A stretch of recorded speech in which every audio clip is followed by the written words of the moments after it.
오늘 우리가 받을 말씀은 열왕기상 17장 9절에서 16절 말씀입니다.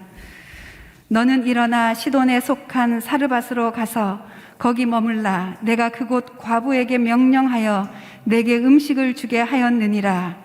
그가 일어나 사르밧으로 가서 성문에 이를 때에 한 과부가 그곳에서 나뭇가지를 줍는지라. 이에 불러 이르되 청하건대 그릇에 물을 조금 가져다가 내가 마시게 하라.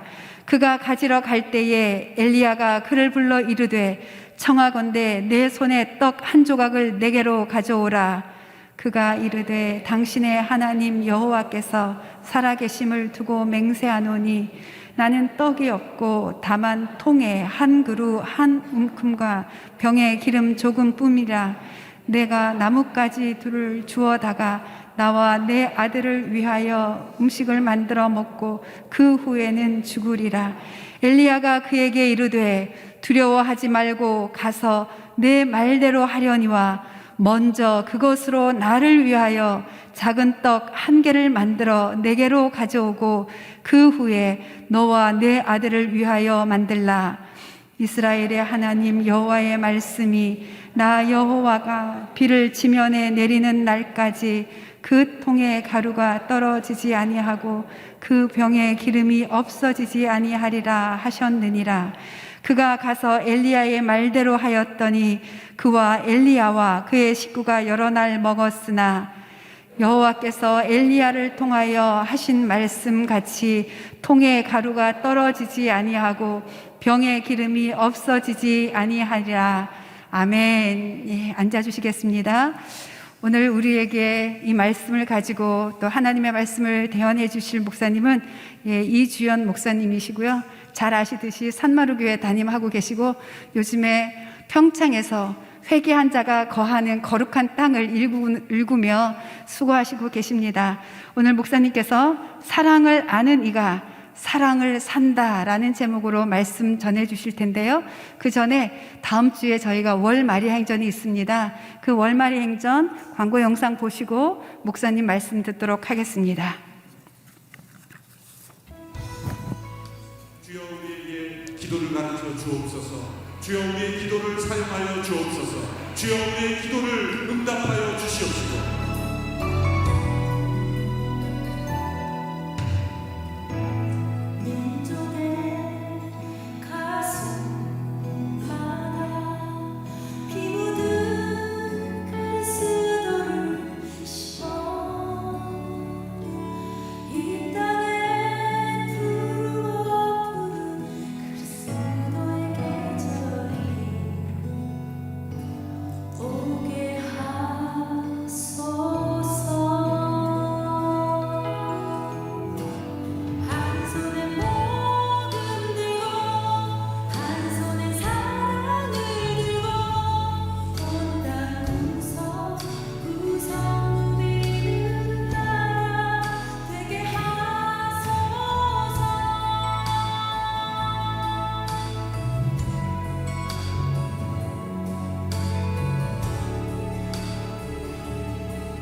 여러분 그동안에 평안하셨습니까? 너무 반갑습니다.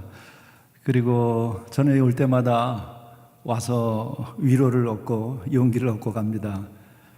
까닭은 무엇일까 늘 생각해 보게 되는데 기도가 있는 자리이기 때문에 그렇고 하나님의 사랑이 충만하기 때문에 그렇고 또 그것이 오늘만이 아니라 오랜 세월 동안 교회가 세워지고 또 지금에 이르기까지 쉬지 않고 여러분들이 기도하시고 헌신하기 때문에 오면은 마음의 위로와 평안이 임하고 또 은혜가 됩니다.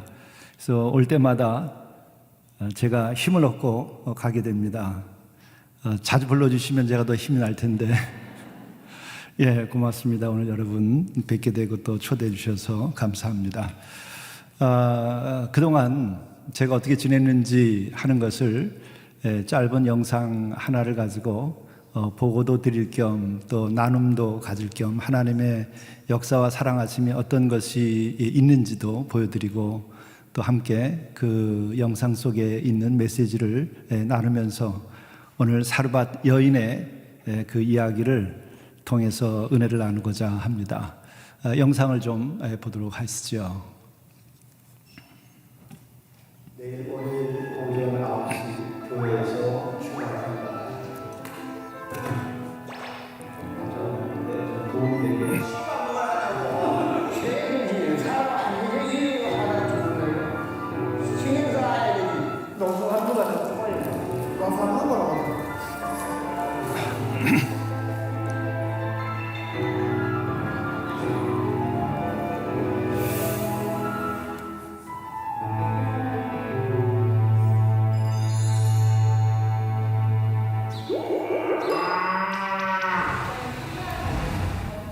너 소개하라고.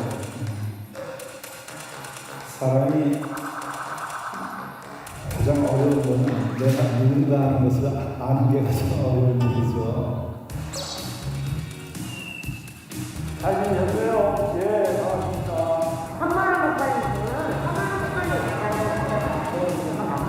목사님 얼굴 알아요. 안녕하세요. 산마을교회 이주연 목사입니다. 2001년도 4월 달에 교회를 이제 개척을 했어요. 어디세요? 어디 가세요? 신공덕도 말리제 넘어서 마포에 있어요. 공덕동. 예. 산마을교회니까 어디 산마루로 가자. 그랬는데 갔더니 서울에 바로 노숙인들이 찾아온 거예요. 교회인데 노숙인들이 이제 더 많이 와버리는 거예요. 노숙인들은 강하고 험악한 사람들로 느껴지잖아요. 근데 다 똑같은 아저씨들이고 삼촌이고 다 그렇죠. 별 차이가 없어요. 난 동물운동하는 거야. 난 동물운동하는 거야. 아하! 그런 차원에서 난 동물운동가야. 동물운동. 이분들은 좀 더 상처 입고 좀 더 어려운 성도지 폭력적인 경우들은 오히려 적어요. 야, 이게 그런 게 나올 때는 술을 먹었다든지 술이란 건 노수가 되면 어찌든 먹게 돼. 다 얘기들어. 그거는 수도배. 처음에 노숙 형제들이 2006년도 8월 달에 서너 명이 왔는데 이분들도 똑같이 대접을 한 거예요. 그러니까 이제 이분들이 좋으니까는 또 예배실에 가서 또 앉아도 있고 또 기도를 하고 가더라고요. 그래서 이제 30명이 넘어가면서 이분들을 위한 예배를 드리자. 이렇게 해서 6시 반부터 오기 시작해가지고 예배를 드린 게 지금까지 온 거예요. 지금 우리들이 그분들에게 그 생활을 위해서 먹을 거, 입을 거 이런 걸 이제 제공해야 되죠. 그런데 노숙인 형제를 섬기는 것도 구제와 복지 이런 걸 생각하지만 결국은 그것으로 인간의 문제가 해결이 안 되거든요. 결론은 서울역에 있는 분들이 나오게 해야 되겠다. 그리고 이제 자립자활을 시켜야 되겠다. 농사를 짓자. 같이 농사 짓고 같이 밥 먹고 거기서 같이 기도하고 하면은 이게 최고일 거라고 생각을 했었어요. 그래서 이제 구암동 골짜기를 사랑의 농장이라 이렇게 이름을 짓고 여러분들이 하루 다니면서 짤짤이 하면 얼마나 법니까? 그랬더니 5,000원, 6,000원 받아요. 그래서 사랑의 농장에 무조건 와서만 있으면 밥 주고 쉬고 일하지 않아도 10,000원씩 주겠다. 오케이? 일하고 싶은 사람은 일해라.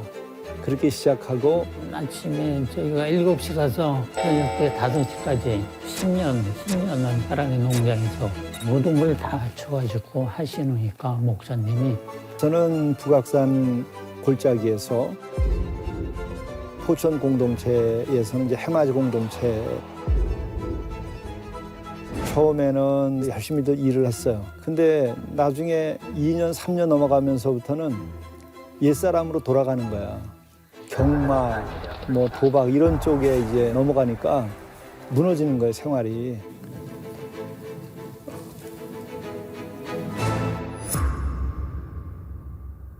그래도 그게 이렇게 좋았는데 어느 날 아무런 의미가 없는 거야. 내가 이걸 왜 하지?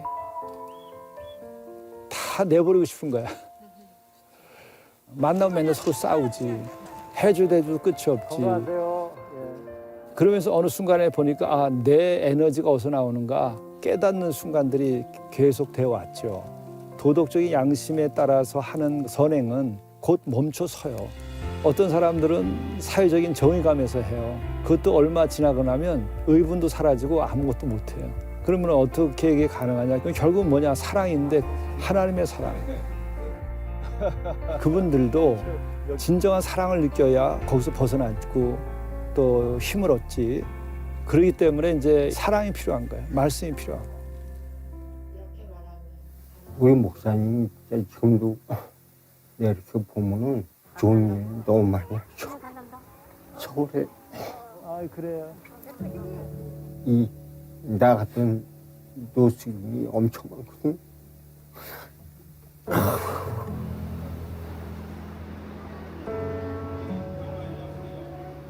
이 목사님이 여기를 잡아주시지 않았으면 어차피 나는 똑같은 생활로 돌아가는데 나 목사님 나를 끝까지 잡아주신 거야. 솔직히 나는요 교회란 별로 이렇게 받아들이지도 않았어. 목사님이 나한테 이렇게 해주시는 거 보고 와 이제 내가 하나님을 벗어나서 생활을 할 수 없구나 이렇게 생각하고 지금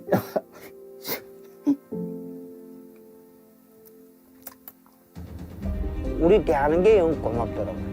이 목사는 그거 가리지 않잖아요. 항상 대화도 하고 밥도 같이 한 상에 같이 먹잖아요. 그거예요. 처음에 교회를 믿지 않았어요. 저는 그 교회를 믿는 건 다 정신 나간 사람이라 이래 안 믿었어요. 앞으로 다 잘 되겠지. 좀 믿음이 좀 생긴단 말이거든요. 이 방향이 맞는데 어떻게 해야 되겠나? 새로운 삶의 자리를 만들어줘야 되겠다. 믿음의 공동체를 세우자. 여러분들이 주눅들 거 없어요. 오늘 예수께서는 이 세상의 조건을 넘어서서 한 영혼을 부르시는 거예요. 신분은 아무 상관없어요. 가진 거 아무 상관없어요. 거기 응답하면 되는 거예요. 거기에 구원이 있는 거예요.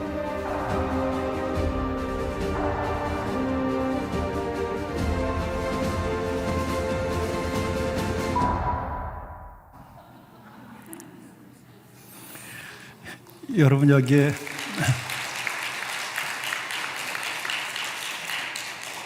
우리 주님께 영광의 박수를 올립시다.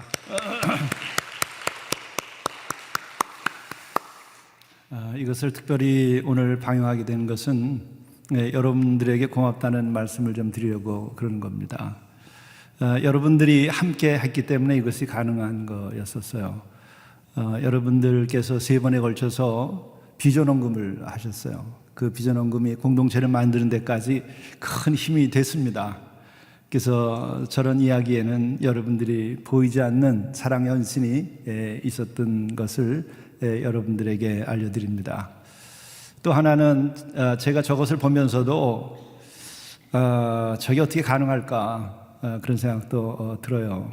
그것은 하나님의 사랑이 있었기 때문에 가능합니다. 오늘 영상 속에서도 그런 고백을 제가 드렸지만은 우리 형제들 섬기는 후에 한 5년쯤 지나고 나니까 그렇게 이게 신나고 기대가 되고 열정을 불태울 수 있고 해서 좋았는데 어느 날 이걸 왜 하지 않은 생각이 들더라고요. 아무런 힘이 내 안에 남아있는 게 없더라고요. 그러면서 깨달은 것이 나의 힘, 나의 양심, 나의 도덕적인 어떤 책임감 이것으로는 지속할 수 없는 거구나. 나를 구원하신 그리스도의 사랑, 그 십자가의 사랑만이 이것을 가능하게 하는 것이다 하는 것을 경험하게 됐었어요. 사회적인 의분 필요하죠. 불의하면 안 되니까. 그러나 그것으로 사회를 우리가 온전하게 세울 수가 없어요. 그랬다고 한다면 혁명으로 이 세상이 다 벌써 바뀌었게요. 그러나 그것으로 되는 게 아니고 예수 그리스도의 십자가의 사랑이 내 안에 있어야만 그것으로 우리들이 일을 계속할 수 있습니다. 그러니까 여러분들이 정말 내 마음에서 원하는 대로 한번 해보시다 보면 결국 선행도 벽에 부딪혀요. 나를 근거로 하면. 아무리 양심적인 사람도 아무리 정말 순수한 의분을 가진 사람도 결국은 긴 시간 동안 이런 어려운 사람들을 돕거나 선행을 할 때에 결국 지치고 힘들어서 벽에 부딪힙니다. 그럴 때 나오는 게 뭐죠? 나의 의가 나오는 거예요. 내가 얼마만큼 고생했는데, 내가 얼마만큼 좋은 일을 했는데, 내가 얼마만큼 의로운 사람인데, 그러면 남을 정죄하기 시작하면서 또 다른 악을 만들어내. 그래서 결국은 그렇지 않은 사람들을 공격하는 거예요. 정죄하고. 이제 그것이 이 역사에서 계속 반복되고 있다는 것을 제 자신이 깨달았던 이야기 한 부분이기도 합니다. 그런데 오늘 저 이야기에서 보면 사실은 굉장히 심각한 이야기인데 저렇게 재미나는 터치로 작품을 만들었어요. CGN TV의 노크팀이 이걸 만들었는데 젊은이들의 감각이 참 재미있다. 처음에 저걸 보니까 저도 좀 낯설더라고요. 너무 심각하게 지금 하고 있는데 전부 웃기는 걸로 다 바꿔버리는 거예요. 근데 결과가 놀라워요. 이 결과가 지난 8월 달에 서울 웹 페스트에서 베스트 다큐멘터리 수상을 했어요. 서울 웹 페스트라고 하는 것이 27개국 180여 개의 수상 후보 작품들이 경쟁을 한 것인데 거기서 베스트 상을 받은 겁니다. 그리고 안타깝기도 하고 또 우리가 하나님께 감사하게도 되고 한 것은 기독교의 작품은 유일하게 이게 하나가 나가서 베스트를 한 거예요. 본선에 올라간 거는 이거 하나밖에 없었대요. 본상을 받은 게. 그걸 보게 되면 이 젊은 작가들이 정말 잘 작품을 만들었다. 그리고 믿지 않는 사람들을 향해서도 좋은 메시지를 줬다 하는 생각을 가지게 되죠. CGN TV가 정말 대단합니다. 생각해 보니까 정말 CGN TV가 코로나 비대면 시대를 미리 예견하고 대비한 것이 아닌가. 정말 귀한 선교의 도구라는 생각이 들고 특별히 지금 같은 비대면 시대에 대면 이상의 영향력을 지닌 매체가 되었다 생각이 됩니다. 그래서 저도 CGN TV 후원자가 됐어요. 여러분들도 오늘 이 자리에서 보신 분들은 후원자 하십시오. 정말 귀한 도구입니다. 그리고 여러분들 이 공동체가 여러분들의 기도와 사랑으로 이렇게 잘 진행되고 있는데 그 촛불도 세워질 수 있게 되는데 또 여러분들 가운데서 특별 헌금이 있어서 그게 또 진행이 되고 있습니다. 참 놀라운 일이 아닐 수가 없습니다.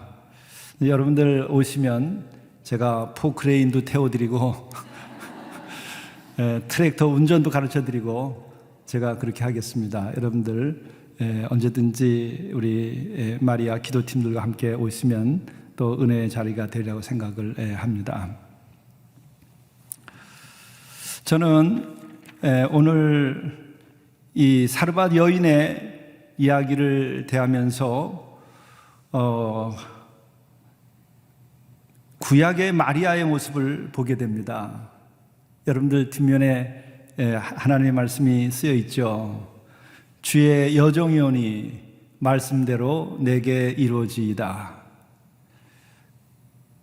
이 사르밧 여인에게 하나님의 말씀이 임해서 결국은 자신의 목숨 그리고 아들의 목숨까지 포함해서 다 하나님께 봉헌한 이야기예요.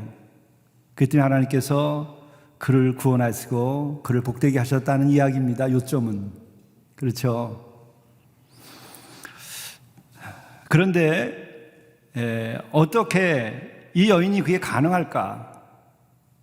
어떻게 제가 생각하기에는 아브라함이 이삭을 바친 것보다도 더 신앙적으로 위대한 사건이 아닌가 이런 생각을 좀 해봐요. 왜 그러냐면은 사르밧 이 여인의 이야기가 어떤지 아시죠? 가뭄이 들었습니다. 그랬는데 이 가뭄 끝에 엘리야에게 하나님께서 명하시죠. 엘리야가 머물었던 그 땅도 비가 오지 않아서 메마르게 돼서 먹을 물도 없게 됩니다. 그러니까 자리를 옮겨가야 하는 것이죠. 그때 하나님께서 사르밧으로 가라고 얘기합니다. 사르밧으로 가게 되면 9절의 말씀, 너는 일어나 시돈에 속한 사르밧으로 가서 거기 머물러 내가 그곳에 과부에게 명령하여 내게 음식을 주게 하였느니라. 너에게 음식을 줄 과부가 있다. 그래서 엘리야는 사르밧으로 가게 되지요. 사르밧에 가니까 10절의 말씀입니다. 한 과부가 그곳에서 나뭇가지를 줍는지라. 이에 불러 이르되 청하건대 그릇에 물을 조금 가져다가 내게 마시게 하라. 이제 작은 요청을 합니다. 처음 보는 여인에게 밥 달라고 그러기는 좀 그렇지 않을까요? 그리고 나그네들이 물을 달라 하는 것은 당시에 하나의 관습으로서 가능했던 일입니다. 남녀가 만나는 일이 쉽지 않지만 그러나 나그네일 경우에 물을 달라 하면 여인들이 물을 준 것이 그때 하나의 좋은 관습이었습니다. 그래서 이렇게 물을 달라 이렇게 이야기를 합니다. 이 같은 것은 예수께서 남편이 5이나 됐었지만 그 모두가 남편이 아니라고 얘기했던 여인이 있었죠. 그에게도 우물가에서 예수께서 물을 달라 이렇게 얘기를 하시죠. 그게 가능했던 것은 그런 관습 때문에 그런 것이죠. 이때 이 여인이 물을 가져다가 주려고 하니까 그 다음 엘리야가 이렇게 얘기합니다. 11절 그가 가지러 갈 때에 물을 가지러 갈 때에 엘리야가 그를 불러 이르되 청하건대 내 손에 떡 한 조각을 내게로 가져오라. 이 염치 없는 남자예요. 다 지금 가뭄 때문에 기근이 들어가지고 먹을 것도 없는 그런 때에 물을 달라 하는 것도 이게 참 좋은 관습이지만 과한 것일 수도 있는데 자기도 물을 먹을 수가 없어서 이곳으로 온 것이죠. 그래서 물을 이제 가져다 주려고 하니까 떡 한 조각도 내게 가져오라 이렇게 얘기합니다. 12절 그가 이르되 당신의 하나님 여호와께서 살아계심을 두고 맹세하노니 나는 떡이 없고 다만 통에 가루 한 움큼과 병에 기름 조금뿐이라. 처지가 얼마나 딱한지 아시겠죠? 내가 나뭇가지 둘을 주어다가 나와 내 아들을 위하여 음식을 만들어 먹고 그 후에는 죽으리라. 이제 마지막 음식의 가루, 통에 가루, 마지막 남은 가루입니다. 그 한 움큼밖에 안 되는 거. 거기에 기름을 조금 넣어가지고 그것을 구워서 이제 마지막 식사를 하려고 하는 것이었죠. 그리고 이제는 죽으리라. 요즘 우리는 노숙인들도 거리에서 이렇게 죽지 않습니다. 먹을 것이 언제든지 공급될 수 있으니까. 또 여러분들이 계속 후원하시니까 굶어 죽지 않습니다. 그런데 과거에는 기근이 들면 한 지역의 사람들이 이동하다가 마땅한 곳을 찾지 못하면 기근으로 죽었어요. 그건 아프리카에서도 현대에 들어서도 마찬가지였었죠. 지난 시대에 아프리카에서도 굶어서 죽었습니다. 아니 우리나라도 50년대, 60년대까지도 보릿고개가 있어서 봄에는 굶어야 했습니다. 실제로 이러한 것이 인간의 역사인데 지금 이게 몇천 년 전인가요? 그때는 실제로 많은 사람들이 기근을 당하게 되면 그냥 죽었습니다. 이게 특별한 경우가 아닐 수도 있어요. 많은 사람들이 그렇게 죽었어요. 그러니까 이 여인도 정말 이제는 죽으리라, 더 다른 방법이 없다. 그야말로 남자가 있고 든든한 집안에 식구들이 있어서 어디 먼 곳으로 나그네로 가서 나귀라도 타고 이사할 수 있으면 모를까, 이사 갈 수 있는 능력도 없는 거예요. 아무런 누구의 도움도 받을 수 없는 겁니다. 무슨 까닭인지 아무튼 남편은 세상을 떠나고 여인 혼자 남아서 아들 하나 데리고 마지막 한 움큼의 가루를 가지고 이것을 부쳐서 먹고 죽을 마음을 가지고 있었는데, 이 찾아온 한 남자가 떡을 달라 하니까 그것을 바치게 되죠. 이때 엘리야가 그런 얘기를 하죠. 그에게 이르되 두려워하지 말고 가서 내 말대로 하려니와 내 말대로 하려니와는 뭐예요? 죽으라. 그런데 그 전에 먼저 그것으로 나를 위해서 작은 떡 한 개를 만들어 내게로 가져오고 그 후에 너와 내 아들을 위하여 만들라. 그리고 그 다음에 죽어라. 이렇게 얘기하는 거예요. 중간에 뺏어 먹는 겁니다. 그런데 이 여인은 거기에 대한 한마디의 불평도 없이 그대로 이행을 합니다. 여기서 저는 구약의 마리아를 보게 된다고 말씀을 드렸고, 구약의 가장 믿음이 훌륭하다고 하는 분이 계시죠. 아브라함. 아브라함보다 위대한 믿음을 가지고 있는 것이 아닌가 이렇게 생각이 들어요. 왜 그래 하면 아브라함에게는 하나님의 약속이 있었어요. 아브라함의 위대함은 아브라함이 이삭을 바치려 할 때에 새벽에 일찍 아들을 바치기 위하여서 길을 떠나죠. 그리고 아들을 그 이삭을 번제 제물로 바칩니다. 그의 믿음의 아주 위대한 면이었던 거죠. 그때 그 아들이라고 하는 것은 자기의 목숨보다 더 귀한 것이었습니다. 지금 우리들이 가지고 있는 개인이라고 하는 의식이 생기기 이전의 시대예요. 개인이라고 하는 낱말이 우리나라에서 혹은 동양에서 사용된 게 언제인 줄 아세요? 개인이라는 말이 동양에서 생긴 것은 18세기에 들어왔습니다. 일본이 번역을 할 때 개인이라는 말을 처음으로 번역했어요. 그뿐만 아니라 유럽에서도 마찬가지로 18세기 초에 들어와서 개인이라고 하는 개념이 만들어진 거예요. 근데 이건 고대 세계에서 아들이라고 하는 것은 자기의 몸의 연장입니다. 나보다 더 귀한 자예요. 근데 그것을 바치라고 할 때 바쳤다고 하는 것이 얼마나 대단한 것인가를 우리가 알 수가 있는 거죠. 그러니까 어떻게 아버지가 아들을 바칠 수 있느냐? 아니에요. 둘이 아니에요. 하나예요. 그리고 아버지의 마음에 있어서 이 아들이라고 하는 것은 나보다 더 귀한 거예요. 내가 죽어도 살아남고 대를 이어가는 귀중한 생명이에요. 둘이 아니에요. 요즘엔 부부도 서로 독립되어 있고 부모도 자식도 다 독립되어 있고 형제간에도 다 독립되어 있는 이런 시대를 살아요. 개인주의. 참 그것에 좋은 점도 있지만은 그것으로 인하여 가족관계나 공동체와 이 사랑의 연대가 깨졌다고 하는 것은 인류의 비극입니다. 한 가정의 비극이 아니고 인간의 비극이에요. 우리 이것을 그리스도의 사랑으로 넘어가야 되는 거예요. 가정의 회복은 그리스도의 사랑으로 너는 너고 나는 나라고 하는 것을 넘어서야 되는 거죠. 예수께서는 십자가를 통해서 그것을 우리에게 보여주신 거예요. 내가 너를 사랑하고 너는 내 안에 나는 너 안에 있다. 그것을 위하여 나는 목숨을 바치고 너를 구원하였다. 이 사랑을 보여주신 거거든요. 그러니까 우리는 좋아요. 우리는 서로가 다 개체고 독립된 영혼들입니다. 그러나 이것이 어떻게 하나로 연결될 수 있을까? 그리스도의 사랑, 십자가의 사랑 외에는 진정으로 연결될 수가 없어요.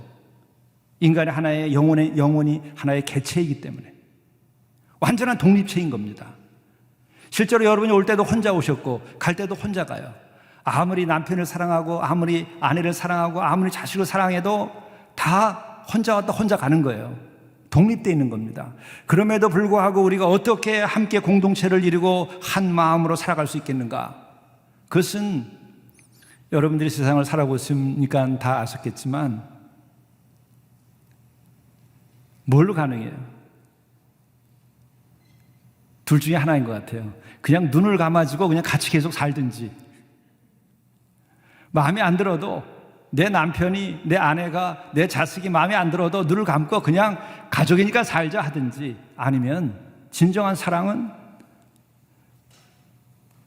나를 구원하신, 그래서 그 구원을 위해서 당신이 피를 흘리고 당신이 몸이 깨져나가는 그 아픔을 겪은 그 사랑을 내가 느끼고 받아들일 수 있고 그것으로 감동이 있을 때에 우리는 나 하나의 개체를 넘어서서 너를 내 안에 받아들일 수 있어요.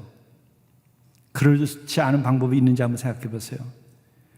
그게 절대적인 방법이고 그게 가장 귀중한 겁니다. 그런데 이 고대 세계에서 자기보다 귀한 이 아들을 바치라고 그럴 때 아들을 바친 아브라함은 정말 대단한 믿음을 가진 사람이에요. 그런데 이 사르밧 여인은 어떤 여인이에요? 자기도 먹고 죽을 것을 내놓는 거예요. 또 자기 아들도 동시에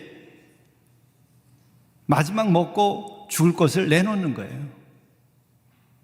그리고 이 여인에게는 하나님의 약속이 없었어요. 아브라함에게는 내가 내 말을 따라서 떠나라는 곳으로 떠나고 그러면 복의 근원이 되게 하리라. 내가 민족의 아버지가 되게 하리라. 하늘과 땅을 봐라. 동서남북을 봐라. 그것이 다 너의 것이 될 것이고 또 하늘의 별, 또 바다의 모래알 같이 많은 자손이 너에게서 나올 것이다. 그 약속이 있었어요. 그런데 이 여인에게는 약속도 없는데 하나님께서 명하셨던 거죠. 9절, 너는 일어나 시돈에 속한 사르밧으로 가서 거기 머물라. 내가 그곳에 과부에게 명령하여 내게 음식을 주게 하였느니라. 과부에게 명령하여. 이것을 듣고 들었던 이 여인이 그렇게 행한 거예요. 그러니까는 신약에서의 마리아를 생각하게 되는 겁니다. 주의 여정이오니 말씀하신 대로 이루어지이다. 그런데 어떻게 이루어져요? 뒤에 보십시오. 내게 이루어지리다 하는 거예요. 내게. 말씀하신 대로 저 사람에게 이루어지는 게 아니고 내게 이루어지라 이렇게 얘기하는 거예요. 그러니까 이 여인의 믿음이라고 하는 것이 정말 대단한 겁니다. 제가 보기에는 아브라함 이상이에요. 어떻게 약속도 받은 게 없는데, 그리고 아들도 자신도 이제 끝나는 건데 어떻게 줄 수 있을까? 이러한 순종이 어떻게 가능할까? 저는 제 이 목회나 또 신학적으로도 이게 큰 질문이었었어요. 의문이었어요. 어떻게 이게 가능할까? 이런 순종이. 그런데 제 경험으로 노숙 형제들과 함께한 것이 15년, 16년째가 되고 또 제가 목회한 지 횟수만 많아가지고 40년째가 됩니다. 근데 지금 오니까 내 마음속에 음성이 들리는 거예요. 또 제가 좌절하고 그 좌절을 경험했던 것이 하나의 주의 음성으로 바뀌어서 제게 들리는 거예요. 뭐냐면 먼저 하나님의 큰 사랑의 경험이 있어야 이게 가능해요. 하나님의 큰 사랑이 있어야 가능해요. 아브라함도 그 약속을 믿으면서 하나님께서 내가 너를 사랑한다고 하는 그것을 그는 받아들였을 거예요. 하나님 부르셨잖아요. 약속을 주셨잖아요. 그 약속을 통해서 우리는 아브라함에게는 큰 약속이 주어졌다고 하는 정도에서 생각하지만 영적으로 보게 되면 그 약속을 통해서 아브라함은 하나님은 나를 사랑하신다. 하나님은 나를 택하셨다. 하나님의 사랑이 나한테 무한하다고 하는 것을 그는 그 약속을 받으면서 받아들였던 거예요. 그렇지 않고서는 아들을 어떻게 순종하여서 바칩니까? 나보다 더 귀한 건데. 그런데도 바친다고 한다면 그 사람은 인간의 마음이 없는 사람이에요. 어떻게 그럴 수가 있어요? 바로 저는 이 여인은 그 앞에 이야기가 전부 생략되어 있지만 어떤 여인이었을까 이런 생각을 하는 거예요. 또 왜 또 이런 말씀을 드리냐면 제 자신이 아까 이미 바깥 양반들 이야기에서 제가 말씀드렸던 것처럼 저는 사랑의 농장을 북악산 그 뒤에 3,500평을 쓰레기 더미를 빌려가지고 거기를 치우고 노숙인들이랑 농사를 지을 때에 2006년도부터 할 때에 5년 동안은 저는 그냥 아침이 오기를 기다렸어요.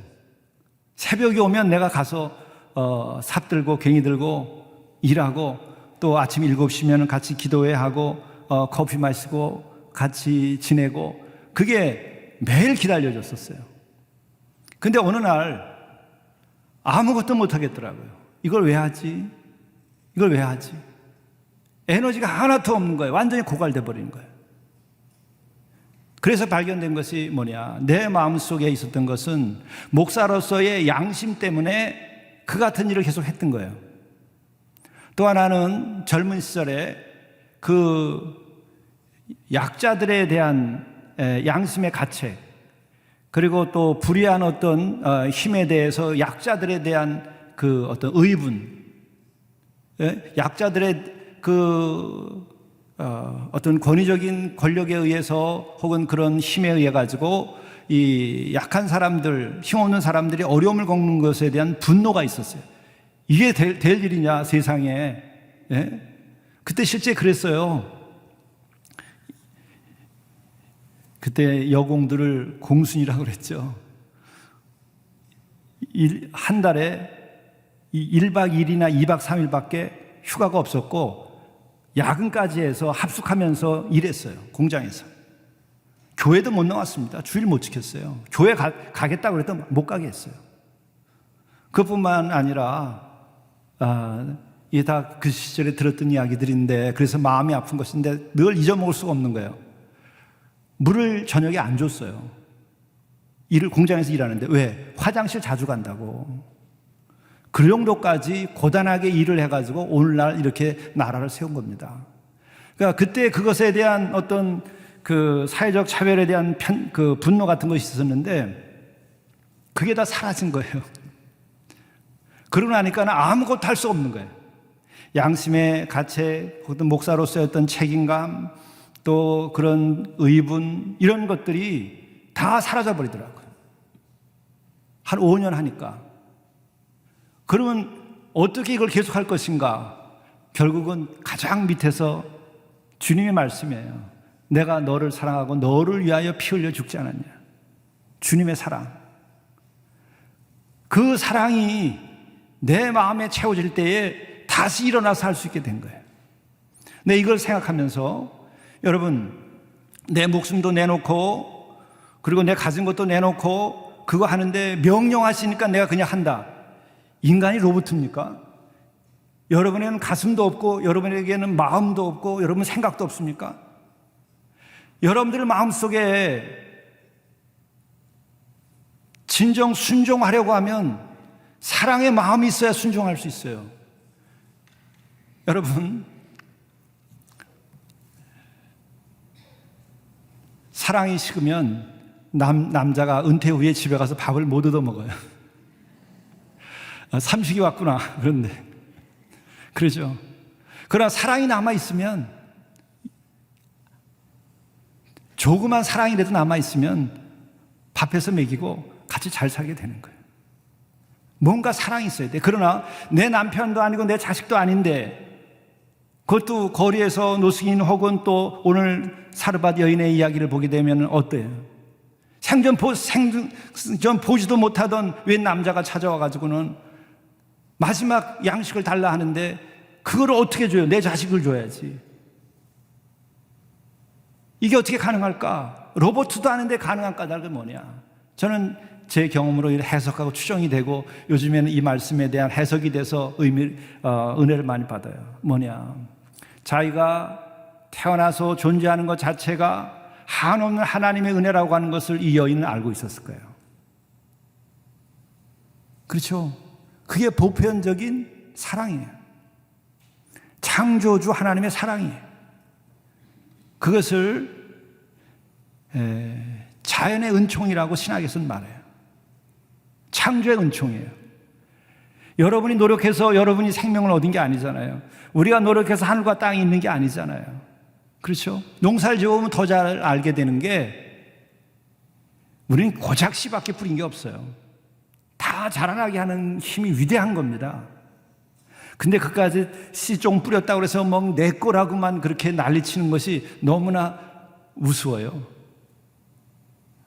너무나 비양심적으로 느껴지더라고, 저 자신도. 하나님께서 다 밤과 낮에 다 자라게 하시는 거예요. 그 씨앗의 생명은 어디서 왔나요? 그것을 키우는 지혜는 어디서 왔나요? 이 만물이 다 하나님의 은혜와 사랑으로 우리에게 지어준 것이고 지어서 우리에게 주신 거예요. 자기 존재에 대한 사랑의 충만함을 창조주로부터 그는 가지고 있었던 거죠. 그러니까는 이방 여인인데 하나님께서 그에게 명하니까 따라 듣는 겁니다. 놀랍죠? 바로 우리가 어떻게 하면 사랑을 할 수 있을까? 어떻게 하면은 내 자녀를 사랑하고 내 남편을 사랑하고 또 그 외에 나의 친구를 사랑하고 지극히 적은 자들을 사랑할 수 있을까? 그것은 다 하나의 길밖에 없어요.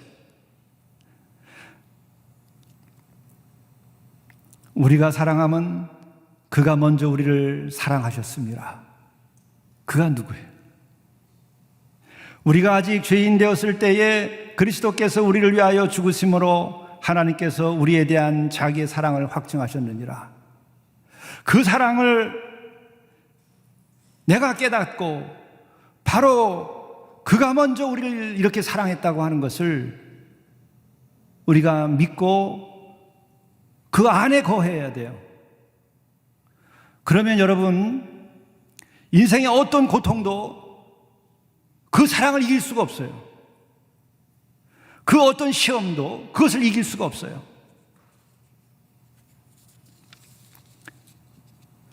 이 모든 일에 우리를 사랑하시는 이로 말미암아 우리가 넉넉히 이기느니라. 우리가 잘 아는 로마서 8장 35절 이하의 말씀이죠. 누가 우리를 그리스도의 사랑에서 끊으리요? 환난이나 공고나 박해나 기근이나 적신이나 위험이나 칼이랴. 그러나 이 모든 일에 우리를 사랑하시는 이로 말미암아 우리가 넉넉히 이기느니라. 어떻게 하면 내 마음에 들지 않는 그 누군가를 이길 수 있을까? 그것이 남편이든지 자식이든지 이웃이든지 정치적으로 다른 입장에 있는 사람이든지 우리는 이겨내야 돼요. 그런데 싸워서 무찌르는 것이 아니고 영적으로 이겨야 돼요. 믿음으로 이겨야 돼요. 새로운 창조를 해내야 돼요. 무엇으로 가능하냐? 그가 먼저 우리를 사랑하셨음을 우리가 알아야 돼요. 내가 죄인 되었을 때에 주께서 그것도 그냥 말로 사랑한 것이 아니고 하늘에서 음성을 들려줘서 사랑한 것이 아니라 직접 사람의 몸을 입고 우리에게 오셔서 십자가에서 자신의 몸을 찢어가면서 피를 흘리면서 나의 죄를 대신해서 사랑하신 그 예수를 우리가 만나야 돼요. 내가 그분 안에 거하고 그분이 내 안에 거하면 어떤 것에 대해서도 우리는 넉넉히 이겨요. 그 사랑을 이길 수 있는 자는 없어요. 그것은 하나님의 사랑이기 때문에 그렇습니다. 사르밧 과부, 사르밧 여인의 이런 순종이 어떻게 가능했을까? 아브라함의 그 이삭을 바치는 순종이 어떻게 가능했을까? 또 신약의 마리아가 어떻게 그렇게 말씀대로 내게 이루어지이다 이런 고백이 가능했을까? 그분이 먼저 나를 사랑하고 있음을 알았기 때문인 거예요. 그것을 알 때에 우리에게 주어진 가장 큰 으뜸 가는 계명이 있어요. 내 마음을 다하고 목숨을 다하고 뜻을 다해서 주 너의 하나님을 사랑하라. 이것을 왜 말씀하셨을까? 나를 이것도 가능하려면은 그가 먼저 사랑하셨음을 알고 그 사랑의 근거에서 내가 계속해서 내 마음을 다하고 목숨을 다하고 뜻을 다해서 하나님을 사랑할 때에 하나님의 사랑이 내 안에 거하게 되고 그것이 곧 진리예요. 그것이 곧 생명이에요. 그것이 곧 이기는 힘이에요. 그것이 들어올 때 우리는 이웃을 내 자신처럼 사랑할 수 있는 힘이 생기고 그 이웃은 나의 원수라도 사랑할 수 있는 힘이 생기는 거예요. 결코 원수에게 지지 않아요. 결코 악에게 지지 않아요. 결코 불의에게 지지 않아요. 우리는 사랑의 승리자가 되는 거예요. 십자가는 그래서 사랑이면서 희생이면서 동시에 승리가 되는 거예요. 그러나 이와 같은 진정한 자기의 헌신 없는 승리만을 구하는 것은 십자가의 사랑은 아니죠. 그 길로 가지 않으려면 분명한 것은 내가 먼저 너를 사랑하였다는 것을 알아야 돼. 죽기까지 사랑했다는 것을 알아야 돼. 그 사랑은 우리의 모든 것을 해결하고 우리로 하여금 사랑의 승리자가 되게 할 것입니다. 기도하시겠어요?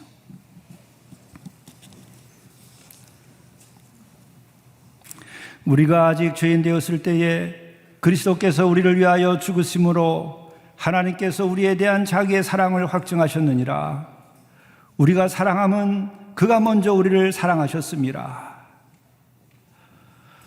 누가 우리를 그리스도의 사랑에서 끊으리요? 환난이나 공고나 박해나 기근이나 적신이나 위험이나 칼이랴. 이 모든 일에 우리를 사랑하시는 이로 말미암아 우리가 넉넉히 이기느니라. 이 사랑으로 이기게 하시옵소서. 이런 사랑으로 이기기 위하여 먼저 우리를 사랑하셨음을 우리가 알고 감사하고 영광을 드릴 수 있게 도와주옵소서. 그리스도의 사랑 안에 거하게 하시옵소서. 십자가의 보혈의 사랑 가운데 거하게 하시옵소서. 그 사랑으로 우리에게 용기를 주시고 그 사랑으로 순종하게 하시고 그 사랑으로 진리를 이루어가게 인도하여 주옵소서. 이 모든 말씀 우리 주 예수 그리스도의 이름으로 간절히 기도드리옵나이다. 아멘.